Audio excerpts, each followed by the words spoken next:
Into the north window of my chamber glows the pole star with uncanny light.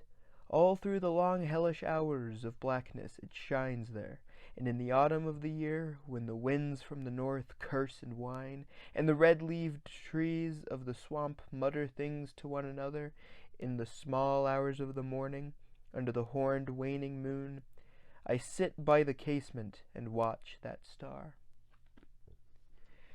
Welcome, ladies and gentlemen, to another episode of, let me change the angle real quick, to another episode of the Carr-Quest of H.P. Lovecraft. Today we will be reading once more from the story, let me put the book back here, Polaris.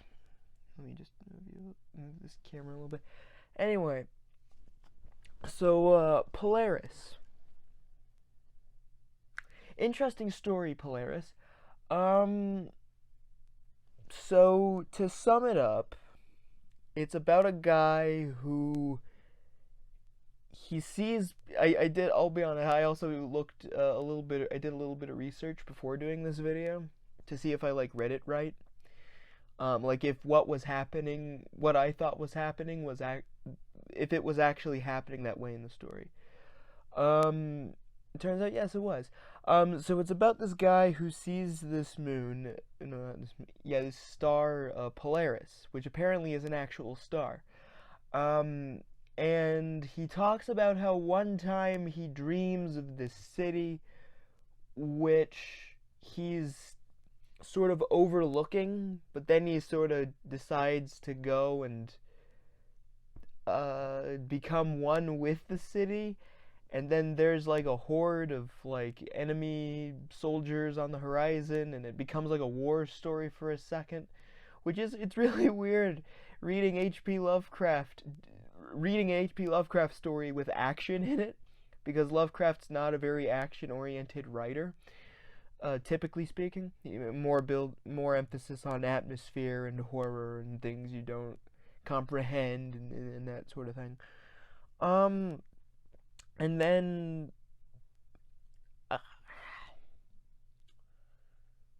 okay, I'm just gonna spoil this story. So if you don't want spoilers, skip to whatever time thing I put here.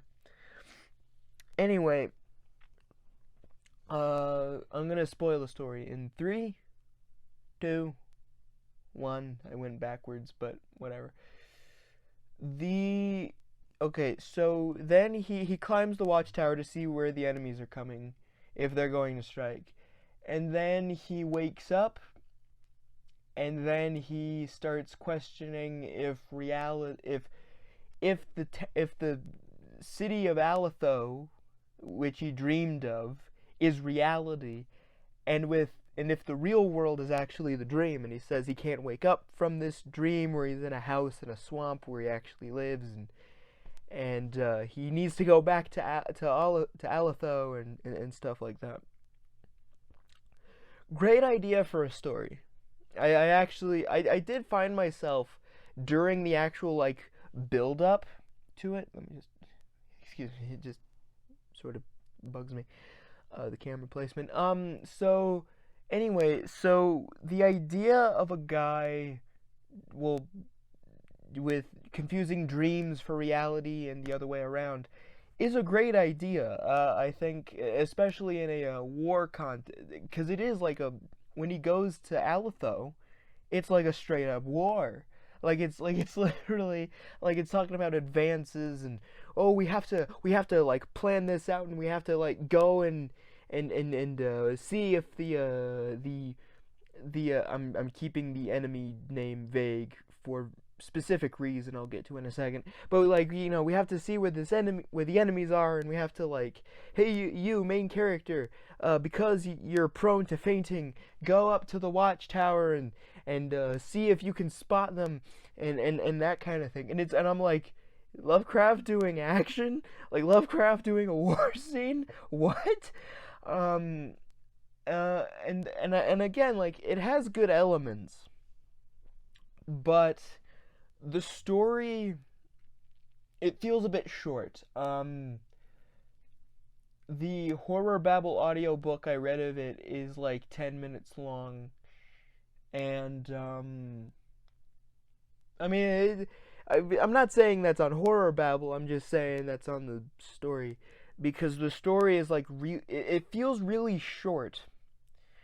Um, and yeah, so I don't really know if I like this story. I like parts of the story. I like how it is kind of a change up from H.P. Lovecraft, because again, I've never seen Lovecraft do like proper like action scenes, like war scenes, battle scenes before. So that's cool. Um, as to the identity of the actual enemy, so from the name of like the star, Polaris, polar star, it talks about ice sheets and stuff. It again, this another spoiler. Well, I'm still in spoilers now, but they're revealed to be the Inuit people. Um, and they're kind of described not so great in this story. Uh, I'm not quite sure how else to really talk about it. I mean, it's there. It's there. It's treated almost kind of like a twist, where it's like, oh, it's this enemy. You think it's one thing, and then, oh my God, it's the Inuit people. It's like, oh, come on. Come on, Howard. You're better than this man. Actually, if you look and see his real life story, you realize, no, maybe he was probably like this for a good chunk of his life. He was, in fact, if you do research on him. But I'm just like, come on. And so that does kind of take down the story a bit. I don't know. It just I read the twist that it was the Inuit people, and I just went, oh my God, oh my God. But again, so that does kind of take down the grade a bit.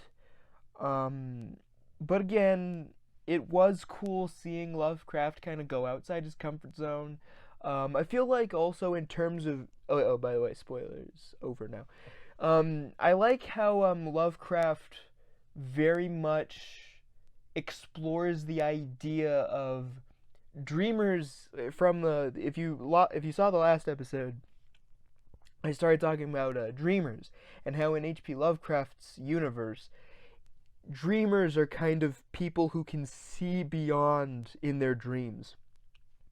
Like they can almost see like another society, almost another set of lands, dreamlands, if you will. But sarcasm aside, I really do like this idea of people who can dream having like powers over their dreams. Almost like lucid dreaming, being able to take form in the world and being able to interact with the world and all sorts of stuff. That's kind of what happens in and I'm not actually going to spoil that. We have a few more stories to go before we get to that one. So yeah, so as to Polaris itself, it's just kind of fine. It's not, even with seeing Lovecraft sort of go outside his normal sort of comfort zone of writing more atmospheric horror, it's just kind of fine. It's a bit too short, honestly. It's like 4 pages. That was 5. It's like 4 pages in my book, in my collection back over here. So I don't know. It's just kind of fine. I'd probably give it maybe a low A, maybe low A. I think I'm going low A, because it is, again, well, as I've already stated, the whole war stuff. I saw a theory that it was because it was written in like 1919, I think. Doing previous research, it was like written in like 1919. So a lot of people are thinking like it's kind of an autobiographical story in relation to Lovecraft's not thoughts, but how he wasn't able to fight in World War One at the time, which I think World War One was over by 1918, a year before the story was written. So maybe that's, because like the narrator, again, like earlier, as I said during the sum up, the main character mentions how he wants to fight, but he's prone to fainting and strange, whatever. And it's just kind of like, I can sort of see that. I can see sort of Lovecraft being a bit aggrieved at not having to have fought in the war, but at the same time, if you read Lovecraft's life, I don't think he could have psychologically handled it. Because of he was just so like closed in and like nervous and anxious and just worried about everything all the time. So I'm not sure if I don't think the war would have been good for him up here. But anyway, I'm not a doctor, so I can't really say. So yeah, so this story is just kind of fine. It's cool to see Lovecraft sort of do something else, but again, it's just kind of fine. And the final twist is possibly not great in terms of racist stuff. But anyway, towards the Inuit people. But anyway, yeah, so I'd probably give it like a low A, maybe even a B. I don't know. It'll change probably by the time we get to the Lovecraft roundup. But yeah, so that was Polaris. Again, I'm sorry if it seemed like I was repeating myself or whatever. It just, the story didn't really give me a lot to really work off of. So anyway, though, the next story is called Beyond the Wall of Sleep, which that's a cool title for a story. So until then, ladies and gentlemen, and gender non-conforming folk, people and stuff, my name is Andrew Carr. This has been the Carr-Quest of H.P. Lovecraft, and I'll see you all next time. Bye-bye.